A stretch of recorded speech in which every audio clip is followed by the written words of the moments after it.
So before we get into the presentation, let's just state the obvious that anything to do with health and safety matters. It matters at home and it matters abroad. The importance of having a plan and having people aware of that plan and having people aware of any changes to that plan is obviously crucial.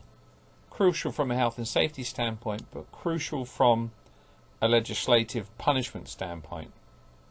There are many situations that a health and safety plan covers, anything from the typical office harassment, whether it's sexual or political. You've got individuals maybe traveling abroad that are about to get thrown into jail. And obviously the active shooter scenario is of great concern, certainly in North America. But we have people that have traveled as far abroad as Kabul. This is a location 40 miles east. We've got locates coming in from there. What we believe that we've developed here is the missing piece of the safety program. When we say missing, what we mean is, how do you get that information from the decision makers into the hands of the employees, whether they're home or abroad? You'll see the two icons here. One is an international call number, the other one is a North American call number.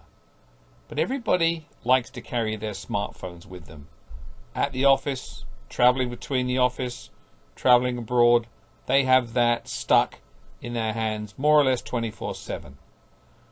We've developed an app that sits inside that smartphone that enables people to A, call for assistance literally from anywhere in the world with one press of a button, and send out their locate, again from anywhere in the world.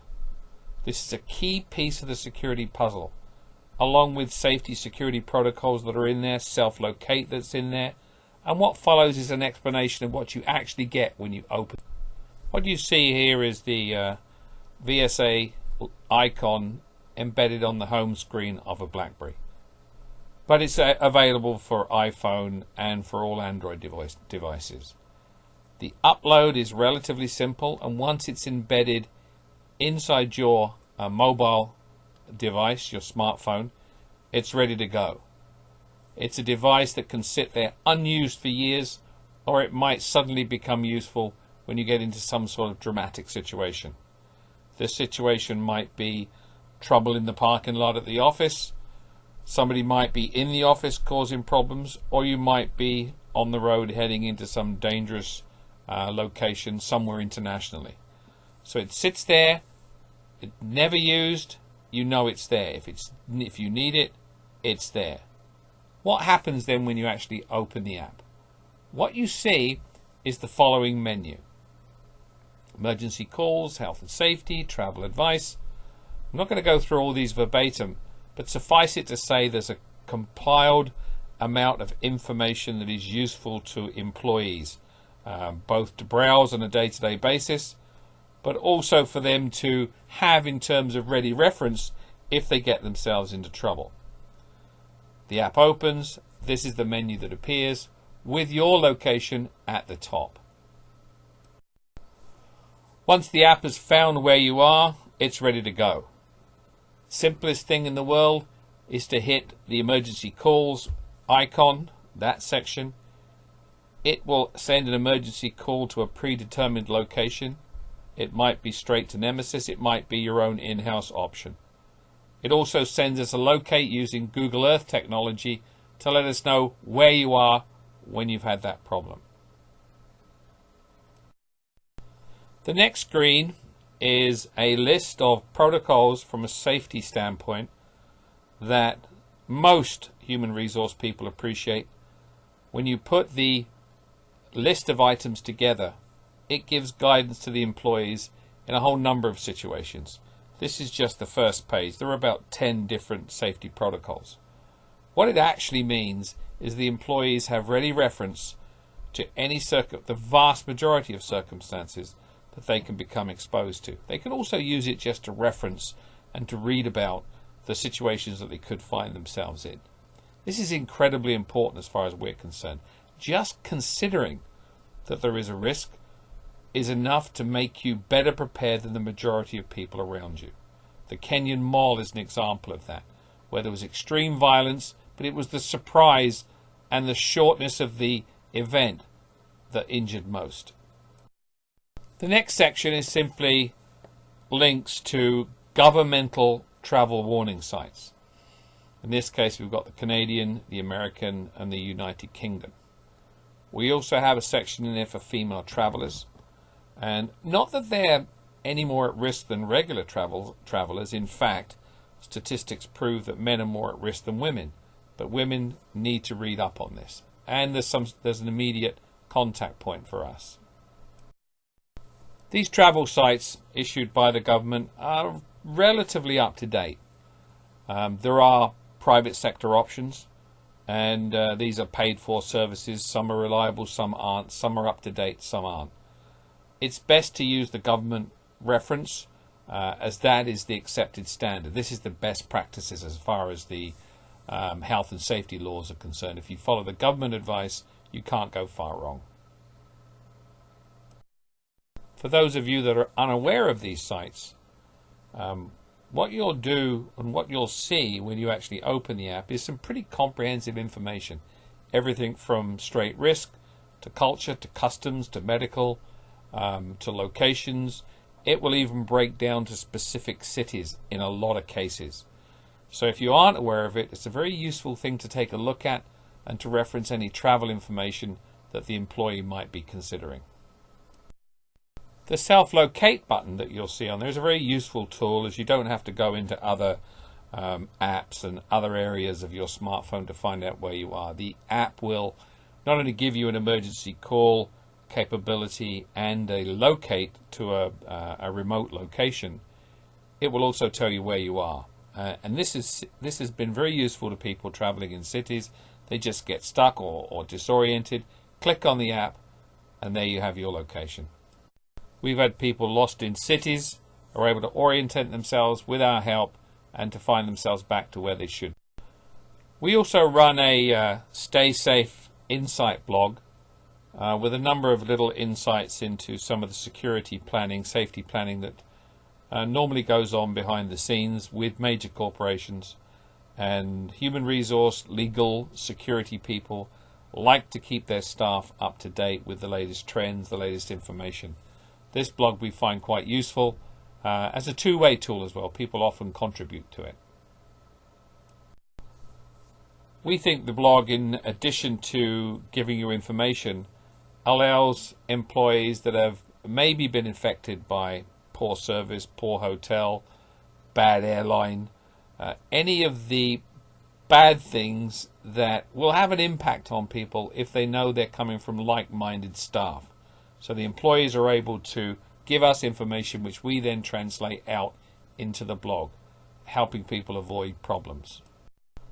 One of the most important things for travelers particularly, but it might be employees working at home in an office that is perhaps unmanned, they're on their own, they're doing some late work, they can actually email themselves out information to us that they might think is critical, that they might not want left on their particular desktop. Particularly if you're traveling abroad, it's very, very useful to have somebody off-site that's picking up those emails, so you know as a traveler, or you might be in some sort of crucial situation where that information safely stored away from yourself can give you great comfort.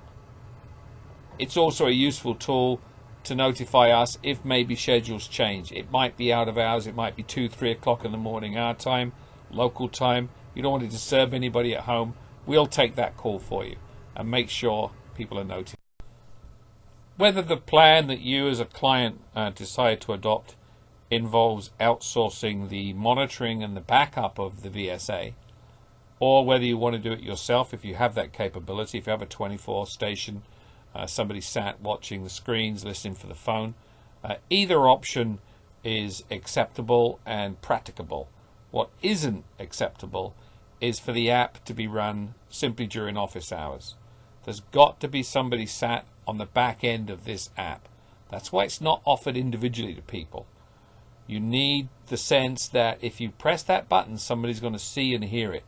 Somebody's going to be there to help.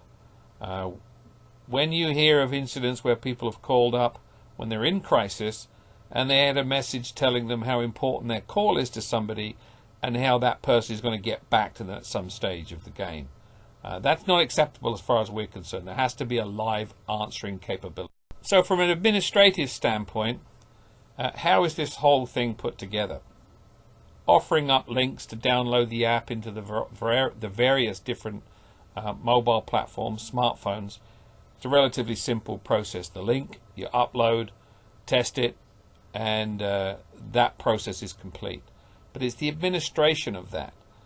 One of the things that we're particularly impressed with is the capability of Google Docs. For those of you who haven't heard it, this is a form setup that we can email to any number of clients, hundreds, thousands.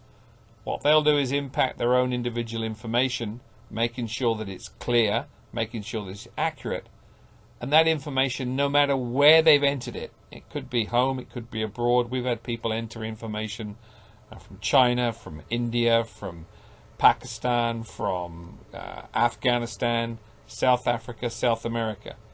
It is automatically displayed and uploaded once they send off that information into our information spreadsheets. Now, the importance of this is that it not only comes up in our monitoring station, but our consultants who carry smartphones themselves will have this information immediately embedded on their smartphones. So in the event that somebody calls, the key issue is to know who it is and when that individual called. And what we do is we collate that information, we segment it up, and we're able to help out the clients based on this type of administrative support. It's not difficult, very easy to do.